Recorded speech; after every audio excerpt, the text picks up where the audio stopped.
Graça e a paz do Senhor Jesus, amém, queridos? Chama os irmãos a abrir a palavra de Deus no livro de Atos dos Apóstolos, capítulo 2, por favor. Atos 2, eu vou ler a partir do verso 42. Atos, capítulo 2, o verso 42. Quem achou, se puder ficar de pé para nós estarmos lendo, em nome de Jesus. Diz assim a palavra de Deus: E perseveravam na doutrina dos apóstolos e na comunhão, no partir do pão e nas orações.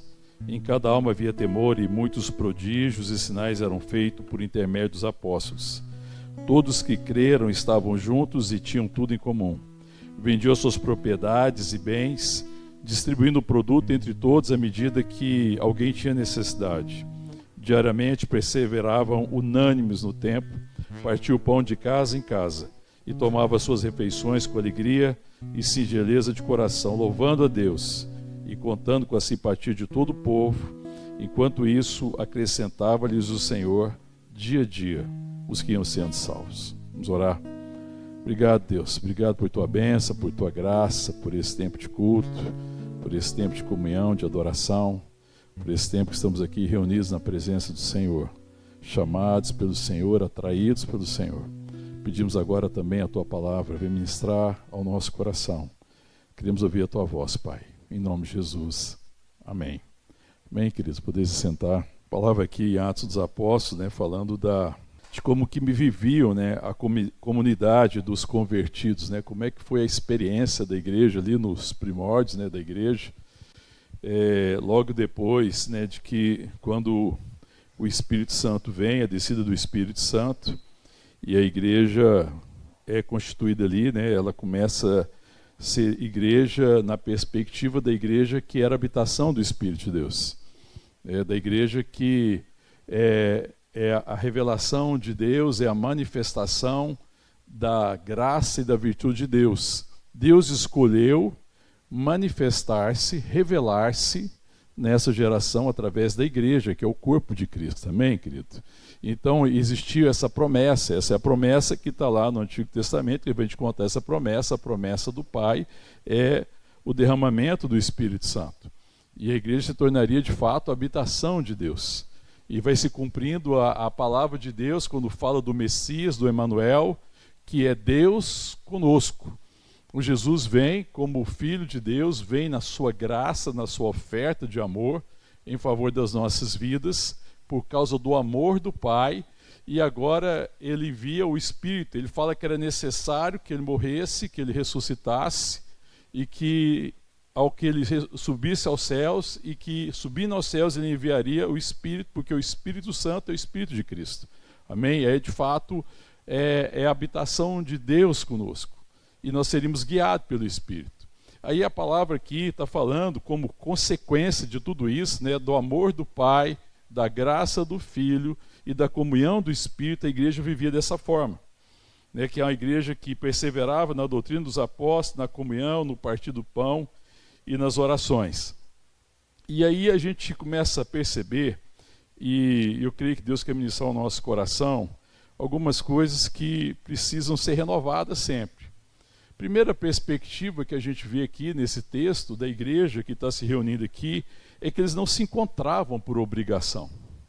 E às vezes a gente torna os nossos encontros uma obrigação. Não era por obrigação, era por um compromisso relacional e afetivo, pela consciência de que eles eram. E isso é muito marcante aqui na igreja, e isso precisa ser uma marca da igreja. A primeira coisa que Deus trabalha no nosso coração é a consciência de quem nós somos nele. A consciência da sua graça, do seu amor, que nos fez filho de Deus, amém, queridos? Por causa dele nós somos feitos, por causa do sacrifício do seu filho, nós somos feitos filho de Deus, e nós temos que partir sempre disso. Então é a igreja que partia, que se relacionava a partir dessa consciência profunda de quem ela era. E é sempre o que Deus trabalha no nosso coração primeiro. Então, quando a gente pensa nessa perspectiva, os nossos encontros têm que ser gerador dessa identidade, amém, queridos? Os nossos encontros têm que ser encontros que permitem que essa identidade se fortaleça. Quando a gente pensa na perspectiva de família, da família de sangue, a família é o lugar onde a identidade é firmada. Os filhos recebem identidade, quem eles são, através da família, através da figura da família, da instrumentalidade da família, para entender quem eles são. E a primeira coisa que tem que ser construída é a identidade. E aqui fala de uma igreja que sabia quem era. E porque sabia quem era, ela se encontrava e tinha esse compromisso relacional porque ela conhecia a vontade de Deus. Porque a primeira coisa é identidade. A segunda coisa que Deus trabalha depois da identidade no nosso coração é a consciência da sua vontade. É crer.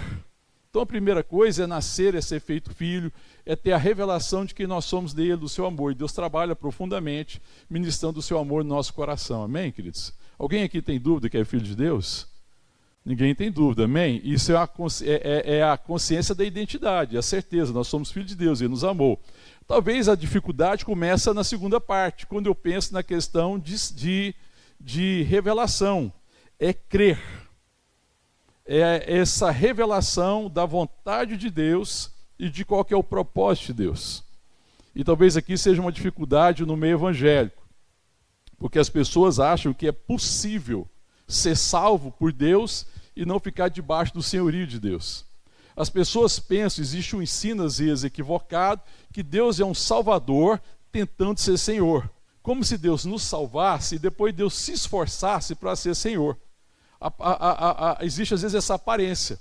Mas quando você vai ver a palavra de Deus, que você vai olhar a realidade de Jesus como Filho de Deus, Ele sempre foi Senhor. Ele é o Criador da vida. A vida, tudo foi feito por Ele. E sem Ele nada do que foi feito se fez. Ele é o Senhor. Então Jesus não é um Salvador desejando ser Senhor das nossas vidas. Jesus é um Senhor nos salvando. É a vontade de Deus se cumprindo naquele que é Senhor, que deu a sua vida em favor de nós. O Rei dos Reis, o Senhor dos Senhores. Então Deus está nos salvando e a perspectiva da salvação não é simplesmente nos salvar e nos deixar entregue à nossa vontade. Pelo contrário, Ele está nos salvando para que a gente ande agora debaixo do seu senhorio e viva o propósito para o qual nós fomos criados. Porque antes da fundação do mundo, Deus já tinha nos chamado. A palavra de Deus fala que antes da fundação do mundo já existia a vontade de Deus a respeito de nós, seus filhos. Amém, querido? A palavra de Efésios é muito clara a esse respeito. Ele nos chamou aonde, querido? Quando é que você foi chamado? A sua genética está lá no seu pai ou na sua mãe? Está no seu pai ou na sua mãe a sua genética? Não, ela está em Deus. Na terra se cumpriu aqui. Isso é quando Deus resolveu trazer a realidade e trouxe através de uma relação de um homem e de uma mulher. Mas a nossa origem está em Deus, amém, queridos? Porque nós somos chamados antes da fundação do mundo para sermos santos, para sermos seus filhos, e fomos feitos filhos, fomos predestinados para Ele como filhos, amém, querido?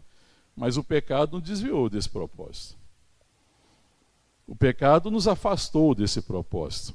E Jesus vem de novo nos resgatar. Então veja que Jesus não é um Salvador que nos salva para depois tentar ser nosso Senhor. Na verdade, é um Senhor que nos salvou e Ele nos salva para nos trazer de volta ao seu senhorio. Amém, querido? Para que a gente viva o propósito dEle. Porque a vida está nele. Então, esse é o trabalho que o Espírito Santo vai fazer no nosso coração. O trabalho de trazer essa revelação da vontade do Pai. Nós somos salvos pela perspectiva da Trindade. Quando você vê lá em Gênesis, fala que Deus está falando ali, a Trindade está ali, e ele fala, façamos o homem uma imagem da nossa semelhança. E aí nós fomos criados, né, fomos chamados por causa do amor do Pai. Tanto que a bênção apostólica é o quê? A graça do Filho, amém, irmãos?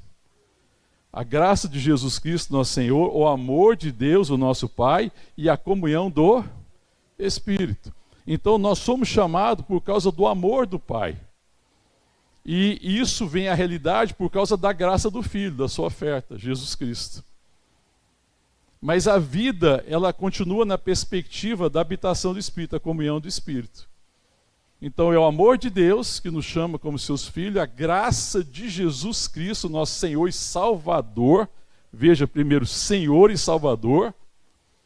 e a comunhão do Espírito.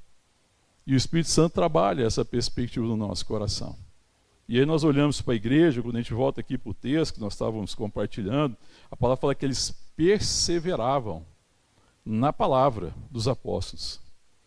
A igreja evangélica, a igreja de Cristo, é uma igreja fundamentada no ensino apostólico.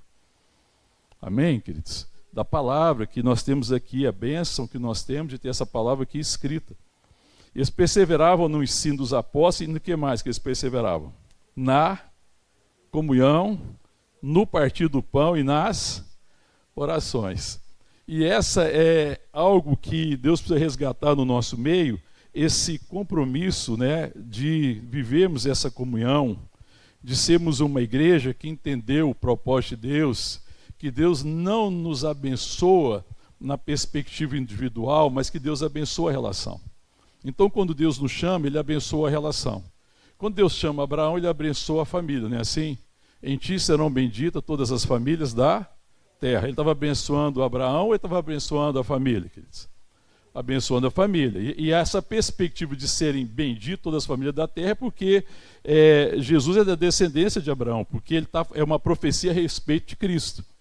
Então a bênção que Deus tem para nós, querido, é uma bênção que se cumpre na relação.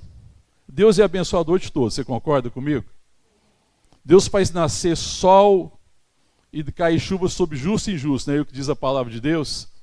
Deus é abençoador em todo esse sentido, Ele é abençoador. Mas o problema não é essa questão só da bênção. A bênção que a palavra fala aqui, na perspectiva dos seus filhos, é muito maior. Porque não é a bênção de ser abençoado simplesmente porque todos já somos abençoados. Mas a bênção de Deus é quando aquilo que nós recebemos de Deus se transforma em vida. Essa é a perspectiva da bênção. A perspectiva é da vida. Abre a palavra comigo, deixa marcada aí a carta aí de Atos, aliás, e vai lá comigo em Salmos, por favor. Livro de Salmos 133. Salmos 133, verso 1. Todos acharam? Salmos 133, o verso 1. Olha o que diz. Ó, como é bom e agradável viverem unidos os irmãos. Outras traduções vão dizer, ó, como é bom e agradável a comunhão dos irmãos. Ou vão dizer a união dos irmãos, que é a mesma coisa. Ó, como é bom e agradável a comunhão dos irmãos. Olha o que continua dizendo, é como óleo precioso sobre a cabeça, a qual desce para a barba de Arão e desce para a gola de suas vestes. É como orvalho de Hermon, que desce sobre os montes de Sião. Ali onde existe essa comunhão, onde os irmãos estão unidos em comunhão, ali nessa relação, olha só quem está falando da relação, ordena o Senhor o quê? A sua bênção e a vida para sempre. Então, a perspectiva de Deus nos abençoar é a bênção da relação e não a bênção do indivíduo. Ele está abençoando o quê? É o indivíduo aqui ou é a relação, irmãos? Me ajuda, participa comigo. Ele está abençoando o indivíduo ou a relação aqui? A relação. Ó, como é bom e agradável viverem em comunhão os irmãos. Nessa comunhão, o Senhor ordena o quê? A bênção e a vida para sempre. Então, o propósito da bênção é se tornar vida. E a bênção só é vida quando ela é compartilhada. Então, a bênção com que eu e você fomos abençoados é para ser compartilhada. Quando a gente compartilha essa bênção se torna vida e revela Cristo. Essa é a perspectiva da bênção. Deus abençoa. Deus tem abençoado. Deus é abençoador. A gente às vezes que não entende a perspectiva da bênção. E a gente pensa que a bênção é para nós. Não, toda bênção com que nós somos abençoados, ela só é bênção na perspectiva de Deus. E ela só traz a glória de Deus quando ela é compartilhada. Porque quando ela é compartilhada, ela é vida que flui. Amém, queridos? Quando a gente pensa nessa perspectiva, né, do amor do Pai, da graça do seu Filho, que nos salvou por sua graça e a comunhão do Espírito Santo, o Espírito de Deus é o Espírito que move as nossas vidas. A palavra para Espírito é pneuma, que significa vento, é como um vento. Mas é como um vento que nos direciona. Então o Espírito de Deus nos foi dado para nos direcionar. Ele sopra e ministra ao nosso coração a vontade de Deus. O Espírito deseja conduzir a minha vida e a sua vida na direção da vontade de Deus. Amém, querido? Então, a vida do Espírito é uma vida que está em movimento, nunca é uma vida individualista. E o Senhor veio nos salvar do individualismo. Porque foi o individualismo, é a consequência do pecado, é o individualismo. Ele está nos salvando disso. Amém, querido? Ele está nos chamando para uma relação com Ele, a relação com o Pai e com o seu Filho, Jesus Cristo, pelo poder do Espírito Santo, e a relação nossa uns com os outros, nós temos revelação profunda dos irmãos. E que eu conheço os irmãos e que eu tenho revelação de quem está caminhando comigo é meu irmão. E essa é a vontade de Deus. E que a vontade de Deus é que eu reparta a bênção com os meus irmãos. É que eu entenda o que eu recebi da parte de Deus para ser repartido. Porque a fé não é ter uma expectativa de futuro, de que Deus vai me abençoar. A fé é a convicção que eu já fui abençoado por Deus e que eu tenho que repartir. A fé não é para receber, irmãos. A fé é para repartir. Eu já recebi, eu já fui abençoado, eu já fui feito filho, eu já sou habitação do Espírito, eu sou membro, eu sou corpo de Cristo, a igreja é minha família, eu sou filho de Deus, eu tenho certeza da eternidade. Mas aqui, enquanto eu estou aqui nesse ministério, existe uma vontade para mim. E a vida abundante é conhecer essa vontade e viver. Por isso que o caminho de Deus, primeiro, é ser, identidade. O segundo é crer, revelação, para depois fazer. Então, irmão, antes de realizar coisa, entre a identidade que eu tenho e as realizações que Deus tem para a minha vida, existe algo no meio. Existe a mesa da comunhão. Importa nos assentarmos na mesa e termos comunhão.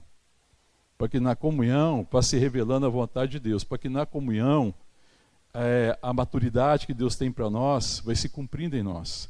Para que na comunhão a gente cresça. Para que na comunhão a gente reparta. Porque ninguém é maduro sem repartir.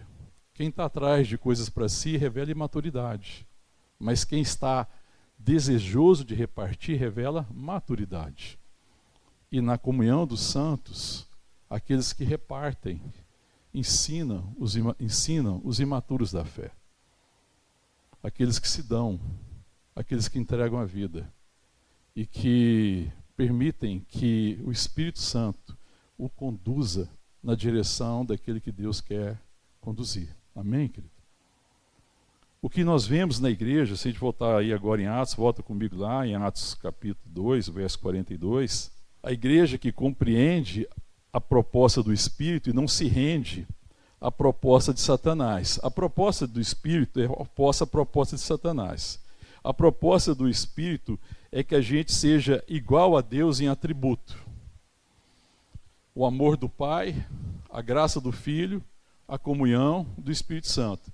As virtudes de Deus, que Deus reparte conosco e quer que a gente reparte. Quando você olha na palavra de Deus, em Gálatas, no capítulo 5, quando fala do fruto do Espírito, ele começa dizendo, o fruto do Espírito é amor. Amém? A palavra de Deus, na primeira carta de Pedro, na 1 de Pedro, capítulo 1 de Pedro 2, verso 9, fala que nós somos chamados das trevas para a maravilhosa luz de Cristo, para compartilhar, para manifestar as suas virtudes, para manifestar as virtudes daquele que nos chamou das trevas para a sua maravilhosa luz. Então nós somos chamados para compartilhar a virtude. Então veja que Deus nos fez filho, pelo seu amor, na oferta do seu Filho, na graça do seu Filho, nos deu do seu Espírito, o Espírito de Cristo é o Espírito de amor, fruto do Espírito é amor para a gente repartir. Para nós amarmos os irmãos, porque a palavra lá no Evangelho também, na primeira carta de João, fala que nós amamos porque Ele nos amou primeiro. E Ele nos ensina a amar. Então nós já recebemos todo esse amor de Deus e vamos crescer na revelação desse amor de Deus. Mas a gente cresce nessa revelação à medida que a gente reparte. A gente tem que aprender, então, a repartir. Mas a proposta do diabo nunca foi que a gente fosse igual a Deus em atributo. O que o Espírito Santo nos chama, e a palavra nos chama, é ser semelhante a Cristo. nos seus atributos. Amém, querido? E quando eu penso nos atributos de Deus, eu penso nisso, no amor, na graça e na comunhão. Amar como Deus amou, ser gracioso com todos, como Deus foi gracioso conosco, e ter comunhão com os irmãos para abençoar os irmãos. Esses são os atributos que Deus reparte conosco. Mas o atributo que o diabo propôs para nós, que propôs lá no Éden, qual foi? Foi repartir a comunhão ou foi repartir de Deus outra coisa? Quando a serpente, quando Satanás tenta Eva, ela fala assim, pergunta para ela assim, você não pode comer de nenhum desse fruto? Não é a pergunta que faz? O que ela responde? Não, nós podemos comer de todo fruto, nós não podemos comer desse fruto, da árvore do conhecimento do bem e do mal. Que estava lá no meio do jardim. Aí o que Satanás propôs? Falou, bobinha, come desse fruto, porque se você comer desse fruto, você vai ser como Deus. Então, o que Satanás estava propondo para Eva? E o que é a proposta que ele sempre faz para nós? Seja igual a Deus nos atributos de onipotência, de onipresença e de onisciência. Você vai ser igual a Deus, você vai ser poderoso. Olha a proposta. A proposta do diabo sempre foi poder, irmão. Sempre foi. A proposta do Espírito sempre foi virtude. Se o que está no seu coração, se o que propõe no seu coração é poder, você está recebendo o cochicho do diabo no seu ouvido. Porque a proposta de Deus não é que você seja poderoso, mas a proposta é que você seja virtuoso. A proposta de Deus não é que a igreja seja poderosa, mas que a igreja seja virtuosa. E ela vai ser virtuosa pelo poder de Deus em nós, o Espírito Santo. Então o poder de Deus em mim não é para que eu seja poderoso, é para que eu seja virtuoso. Então a igreja foi chamada para ser virtuosa. Amém, querido? Amém? Que ela reparta virtudes. E o Espírito Santo que habita conosco é para que a gente reparta virtudes. Para que a igreja seja uma igreja virtuosa. Então, nós não somos ministros de atributos, dos atributos de Deus, para ser poderoso nesse sentido que a gente quer ministrar poder na vida dos outros. Não, querido. O que eu ministro na vida dos outros é virtude. Pelo poder do Espírito que há em mim e pelo poder do Espírito que age na vida do meu irmão.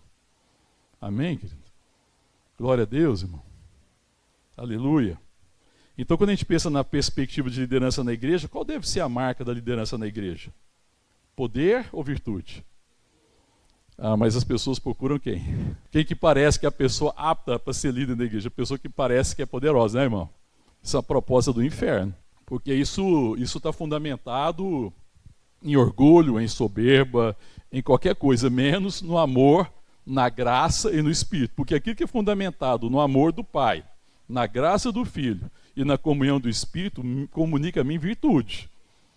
Então a marca da liderança da igreja deveria ser virtudes. Então a gente não deve buscar em alguém que Deus está chamando para liderar de alguma forma na igreja, poder, nem capacidade, nem competência, mas virtude. Porque capacidade e competência é desenvolvido. Virtude é dependência. Virtude é uma obra do Espírito. Alguém que não tem capacidade, a gente traz ele e ensina. A gente, quando está estudando para alguma profissão, você chega lá na faculdade, você tem alguma capacidade? Praticamente nenhuma, tem algum conhecimento. Mas aí na faculdade já muda um pouco de conhecimento para capacidade, não é competência. Porque se você for estudar engenharia, você tem que ter as competências de engenheiro. Se for estudar para medicina, você tem que ter as competências da medicina, para exercer a medicina. Se você for estudar para ser veterinário, você tem que ter a competência de medicina veterinária. Se for administração, você precisa desenvolver competências de administração. Certo? Amém? Agora, o que é determinante? O que é o vestibular, se você assim pensasse, para que a gente caminhasse nessa perspectiva da vontade de Deus para a liderança? Virtude. Quem deseja repartir virtude. Quem entende isso, quem você vê na vida, as virtudes de Deus. E esse é o testemunho que deve haver no nosso meio.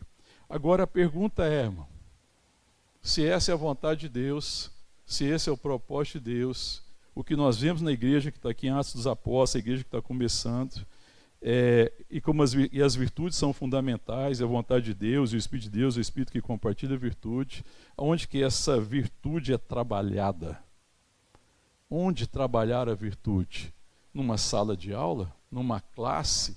entre quatro paredes, numa live, como muitas pessoas acreditam que pode ser feito. Numa live, numa classe, você pode trabalhar competências, concordo. Mas se Deus está nos chamando a repartir virtudes, onde é que a virtude é trabalhada, querido? Uma palavra: comunhão. A igreja nunca será virtuosa se comunhão não for o esforço, a dedicação da igreja. Olha o que diz a palavra aqui, capítulo 2, lá que nós estamos compartilhando. Eles perseveravam na doutrina, palavra. Precisa conhecer, ter revelação da vontade. Eles perseveravam em outra coisa, segunda coisa que está aí. Na comunhão, no partir do pão e nas orações. Se você ver o versículo 44, assim, todos que creram estavam juntos e tinham tudo em comum. Estar juntos é estar junto nessa perspectiva de família, de corpo. Que nós estamos juntos e procuramos compartilhar a vida. Cada um tem as suas obrigações particulares, seus afazeres particulares, mas eles priorizavam esse tempo de vida compartilhada. Porque a virtude, ela é trabalhada na comunhão. E se ela é trabalhada na comunhão, ela é trabalhada nessa relação em que a gente caminha junto. E talvez a gente pudesse usar uma palavra aqui, caminhada. E esse caminhar implica em se encontrar. Implica em ter uma agenda relacional. Em ter compromisso de se encontrar. Não por obrigação. Porque quem se encontra por obrigação acredita no mérito. Ele fala, não, eu vou fazer porque se eu fizer, se eu for num grupo, se eu frequentar culto, se eu fizer isso e aquilo, Deus vai me abençoar. E é uma criança na fé. Ele ainda não sabe o que tem para repartir. E às vezes ele vai pela obrigação. Mas o filho maduro não vai pela obrigação.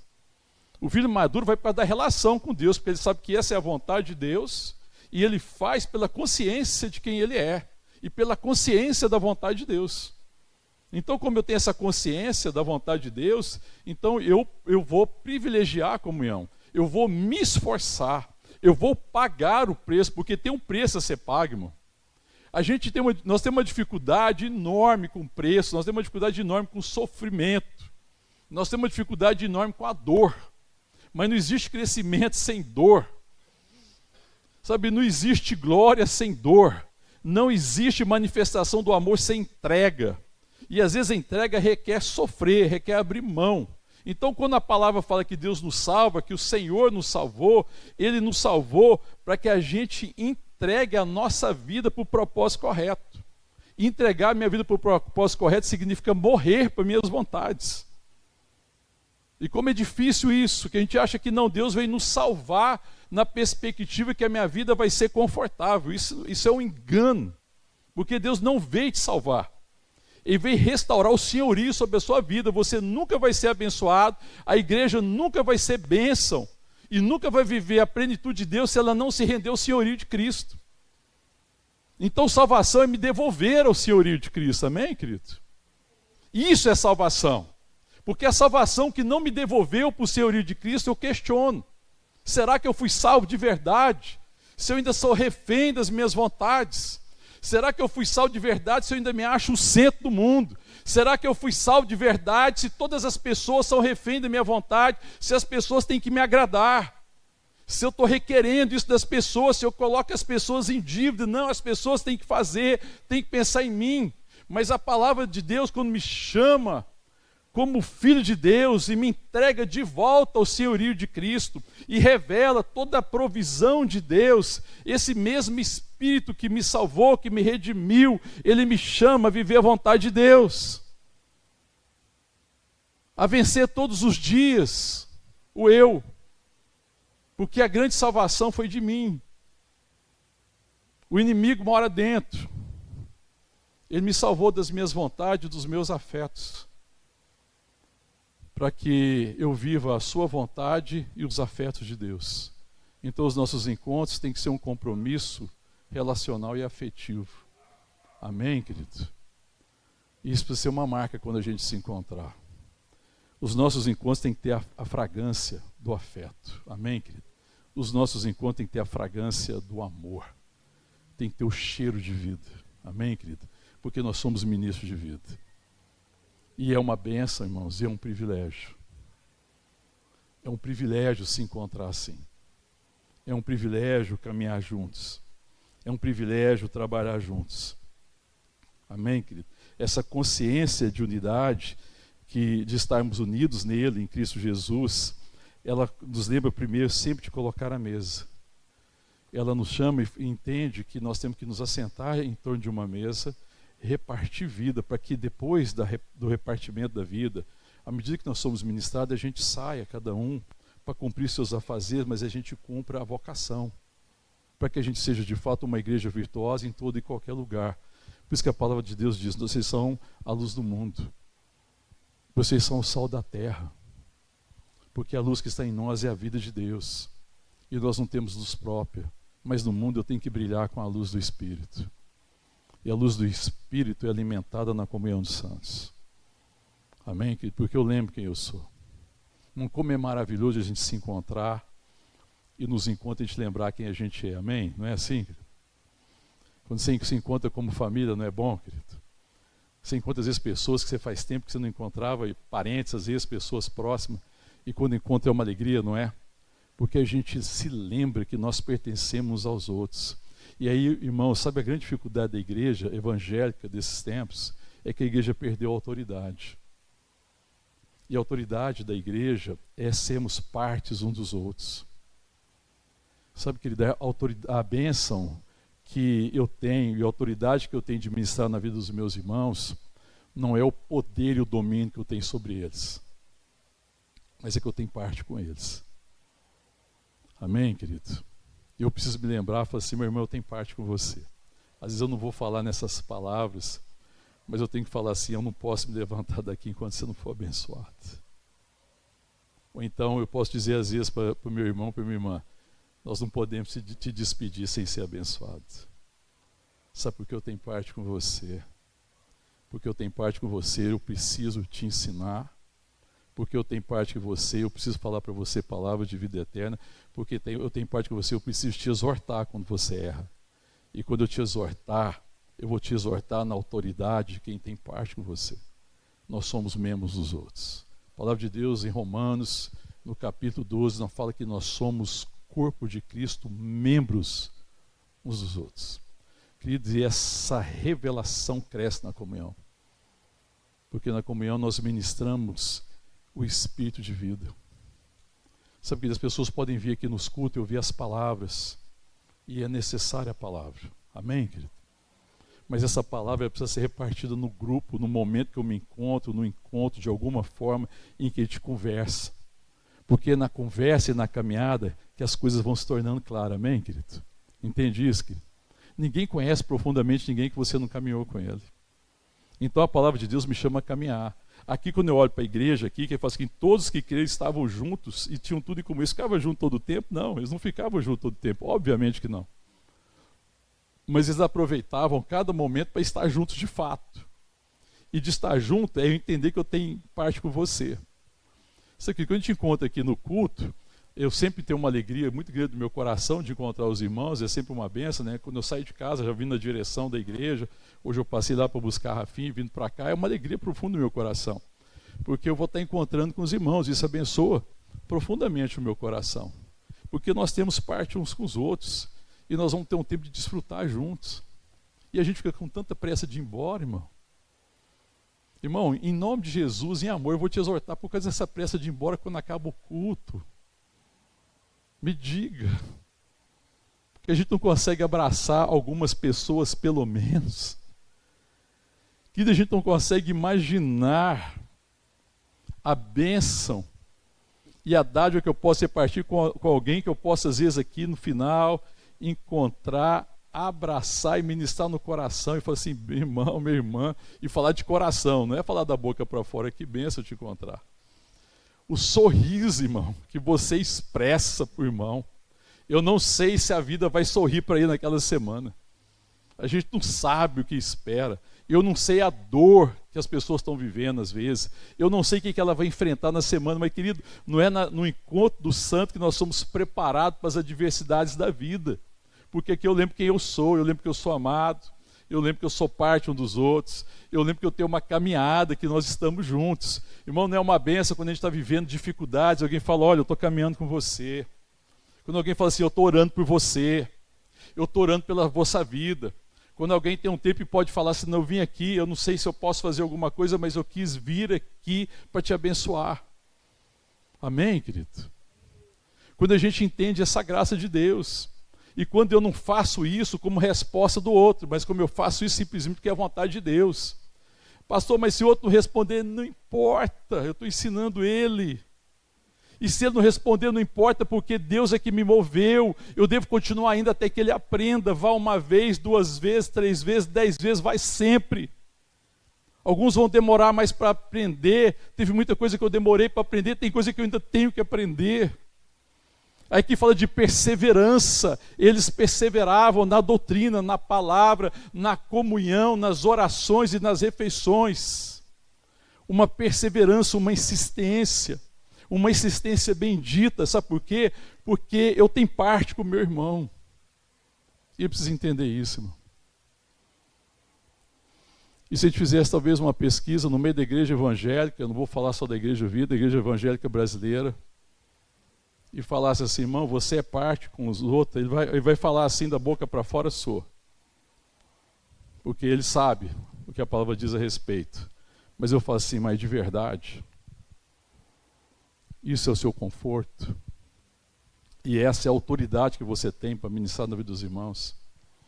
Eu vou te dar uma coisa para você pensar.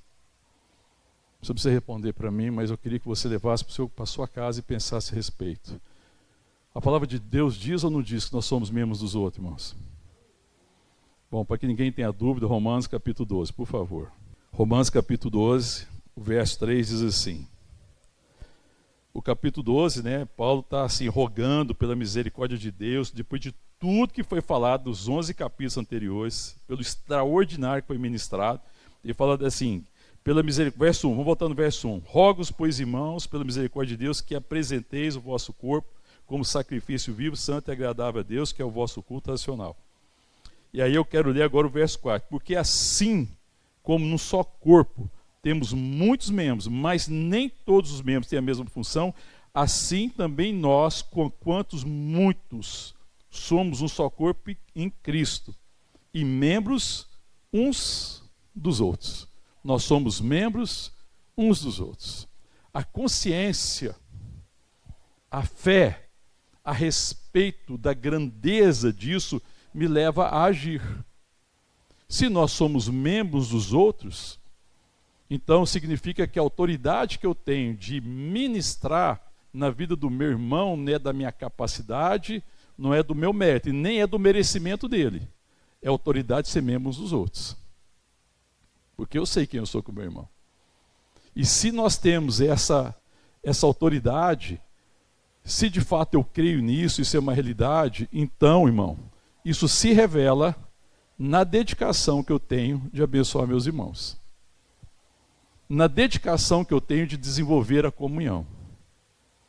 No esforço, na perseverança, na diligência de preservar essa unidade do Espírito no vínculo da paz, que é a palavra que Deus fala através de Paulo na carta aos Efésios, capítulo 4. Preservando a unidade do Espírito, nós já temos essa unidade, nós somos membros dos outros. Nesse vínculo de graça e do favor de Deus. E se eu sou membro dos outros, e se nós somos parte um dos outros, então isso me dá o compromisso em Deus de abençoar meu irmão. Amém, querido? E a pergunta, nós estamos fazendo isso? Esse é o nosso esforço. Hoje a gente faz se der certo.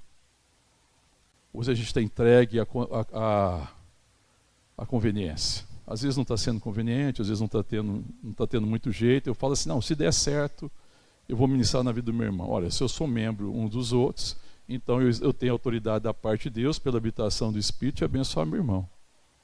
E quando eu promovo a comunhão, eu me esforço pela comunhão, eu estou me rendendo ao senhorio de Cristo. Porque a vontade de Deus é que nós amemos uns aos outros. Sim ou não, irmão? Não é a orientação bíblica? Amai-vos uns aos outros. Suportai-vos uns aos outros. Não é assim que diz a palavra de Deus, irmão? Quando a palavra fala de suportar, é ser um suporte para que o outro cresça. Então, se a palavra me chama isso, então eu preciso ter esse compromisso. Então, você não pode dizer nunca, preste bem atenção. Hoje Deus vai curar você no seu coração, em nome de Jesus.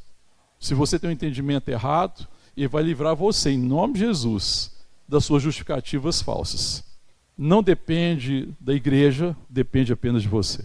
A comunhão que você tem com a igreja não é culpa da igreja, é a disposição do seu coração. Porque se você não se esforça para ter comunhão com a igreja, que é o corpo de Cristo, você está falando, a igreja não merece.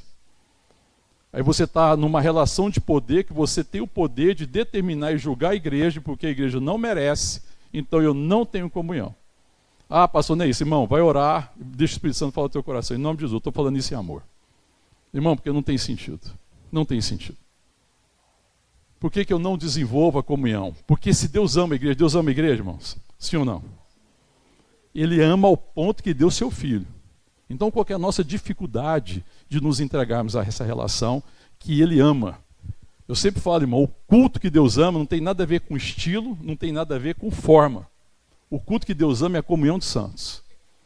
Todo culto, toda relação, todo momento, todo encontro que promove a relação dos santos, enche o coração do Pai, porque é isso que Deus ama. Ver seus filhos cuidarem uns dos outros, amarem uns aos outros, fortalecerem uns aos outros, oferecer um ao outro uma relação de aliança em que eu vou crescer. Então, na relação, eu preciso ter essa caminhada. Porque não vai haver maturidade sem caminhada. Então, eu preciso da palavra, e o que é o conhecimento da vontade de Deus, mas eu preciso de fazer. É ser, crer e fazer. Ser filho de Deus, crer na vontade de Deus, revelação de Deus, fazer a vontade de Deus. Comunhão. Amém, queridos? Me entregar é o meu esforço. Então, se você não tiver comunhão com o corpo, queridos, se a gente não desenvolve e não investe nessa comunhão, eu tenho que fazer assim, a culpa é minha. Livra a igreja disso, misericórdia. Tem misericórdia da igreja, do Senhor Jesus. Porque a gente vai colocar, às vezes, culpa na igreja. Mas eu sou igreja, irmão. E depende da minha maturidade. E eu estou falando isso para você em amor. Eu estou falando isso por zelo da sua vida. Porque pesa sobre mim a responsabilidade de compartilhar com a igreja a palavra de Deus. Por amor e zelo da sua vida. Se arrependa, em nome de Jesus. Nós somos membros dos outros. Sabe, querido, quando eu não tenho essa diligência, eu estou desprezando a vontade de Deus. E a palavra de Deus, aqui em Romanos mesmo, capítulo 12, diz que a palavra de Deus é o quê? A vontade de Deus é o quê? Boa, perfeita e agradável.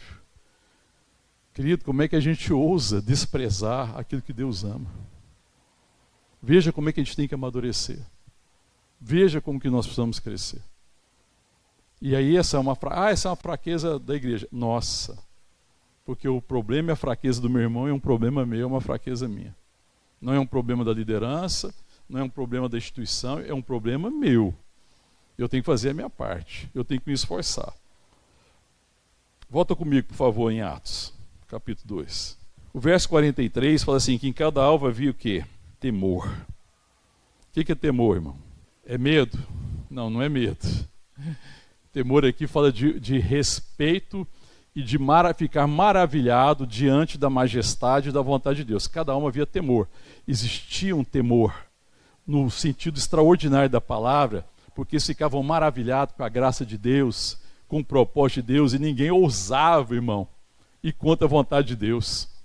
A vontade de Deus era algo tão maravilhoso para eles, irmão, que a palavra foi que eles perseveravam na doutrina dos apóstolos, que eles comiam a palavra, que eles queriam beber a palavra, e eles ficavam maravilhados. Então havia um temor, um respeito profundo à vontade de Deus. E às vezes a gente perde o temor, porque Deus não está falando insistentemente na comunhão, amai uns aos outros, caminhar junto, abençoai uns aos outros. A palavra não orienta isso, sim ou não, irmão? Então, com a nossa dificuldade de a gente achar que a gente pode desobedecer, pronto, acabou.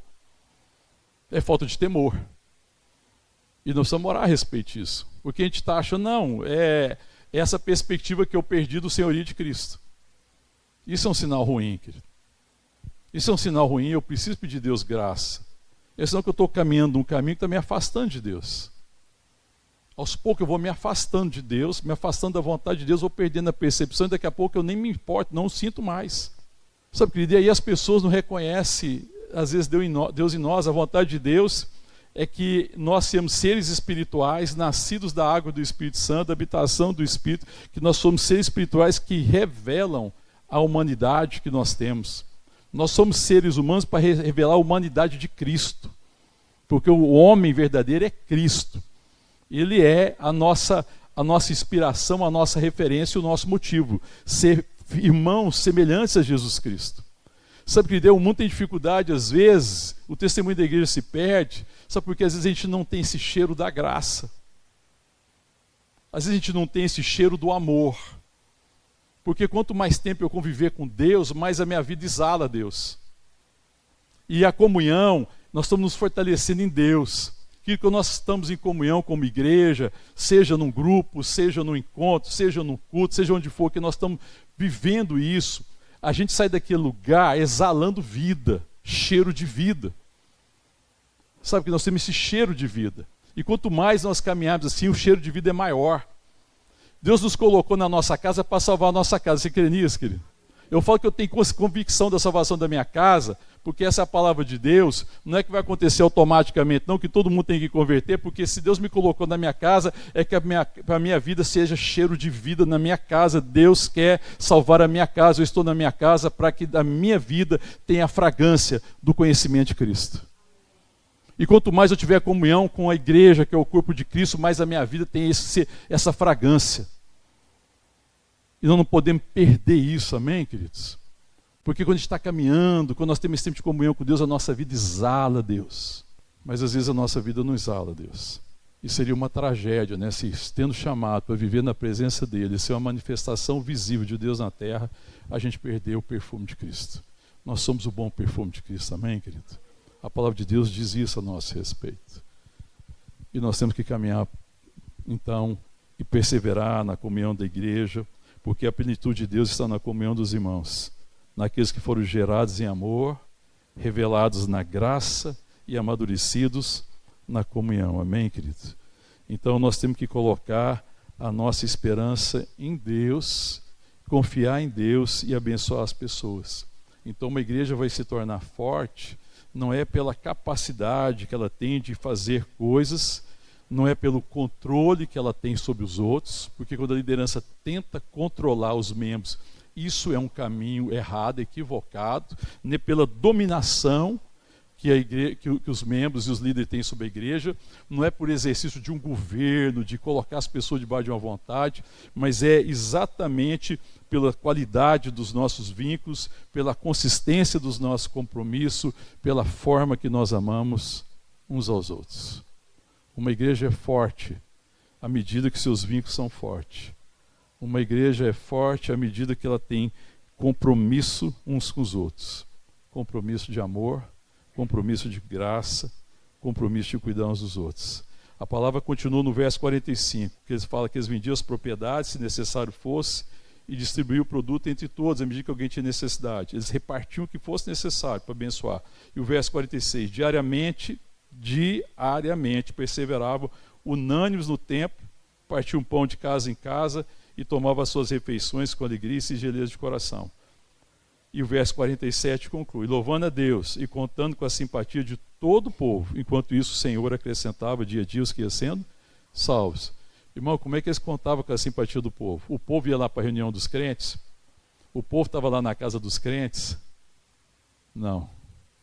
Os crentes se reuniam nas suas casas, tomavam refeições com singeleza de coração, eles compartilhavam a palavra e eles oravam. Mas essa fragrância de vida era tão forte por causa da comunhão, que na vida de comunidade, a comunidade era impactada pela igreja. A vida deles na comunidade, onde eles estavam, impactava a comunidade. A vida da igreja não era irrelevante. A vida da igreja era extremamente relevante. E essa fragrância de vida fazia com que o Senhor acrescentasse dia a dia os que iam sendo salvos. Então a comunhão dos santos, irmão, é quando a gente se fortalece para cumprir o nosso chamado profético e pastoral, de sermos os profetas e as profetas da cidade, de sermos os pastores e as pastoras da cidade, de sermos homens e mulheres que entendem esse chamado, de cuidar de uma geração perdida, de levar palavra de vida e de esperança para aqueles que estão cegos estão mortos nos seus delitos e pecados, de tal forma que a igreja seja de fato luz do mundo e sal da terra, para que essa geração não pereça, mas para que eles conheçam Jesus Cristo e creiam em Cristo e tenham a vida eterna. Amém? Vamos ficar de pé, vamos orar. Aleluia. Perseveravam na doutrina, na comunhão, no partir do pão, nas orações. Amém? Uma igreja que tinha essa revelação profunda. Uma igreja que impactava a sociedade. Porque na comunhão dos santos, todos eram fortalecidos. E aquela fragrância, aquele perfume de vida, porque a bênção que era repartida e que se transformava em vida, essa bênção se revelava nas relações com a comunidade. Amém, querido? De fato que aonde eles pisassem a planta dos pés, aquele lugar seria abençoado. Quando a palavra de Deus fala que onde a gente pisar a planta dos nossos pés, aquele lugar vai ser abençoado, e vai ser abençoado, porque nós estamos ali como filhos de Deus, filhas de Deus, para revelar e manifestar a fragrância do bom perfume de Cristo. Amém, querido?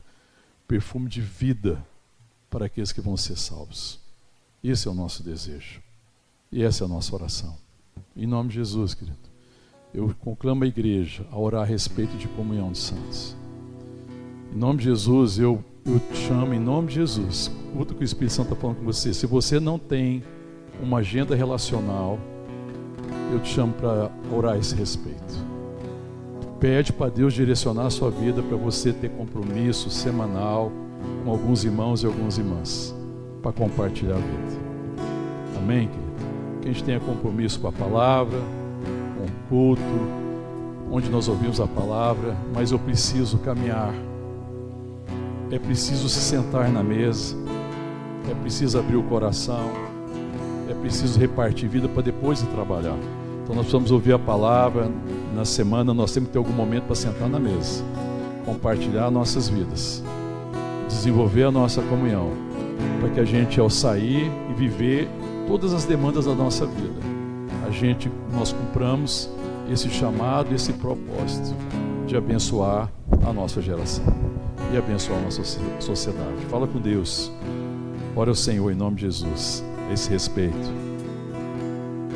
Aleluia. Abraça teu irmão, abraça quem está perto de você em nome de Jesus. Aleluia. Depois do culto, queridos, quem ainda não abraçou ali a Luzmeire, a sua família, né? A família que cresceu, tem uma princesa que está ali entre nós, né? A bênção, a graça de Deus, né? Louvado seja Deus pela família, por todos, né? Pelos filhos, pelos netos. Que bênção, né? Sinal de bênção e da graça de Deus. Sinal do cuidado, do seu amor, que tem alegrado nosso coração. Nós ficamos muito felizes com vocês, com toda a família. Desejamos que Deus continue abençoando vocês, em nome de Jesus. E agradecemos a visita e o carinho de vocês, de vir nos visitar e alegrar o nosso coração. Amém? Vamos orar, queridos. Agradecer a Deus mais uma vez. Senhor, nós te louvamos e te agradecemos por toda a bênção, por toda a graça, por tudo que o Senhor tem ministrado ao nosso coração, pela redenção. Te agradecemos, ó Deus, pela graça do seu Filho Jesus Cristo, pelo amor de Deus, o Pai, pela comunhão do Espírito Santo, a unção, a comunhão do Espírito, a doce presença do Espírito.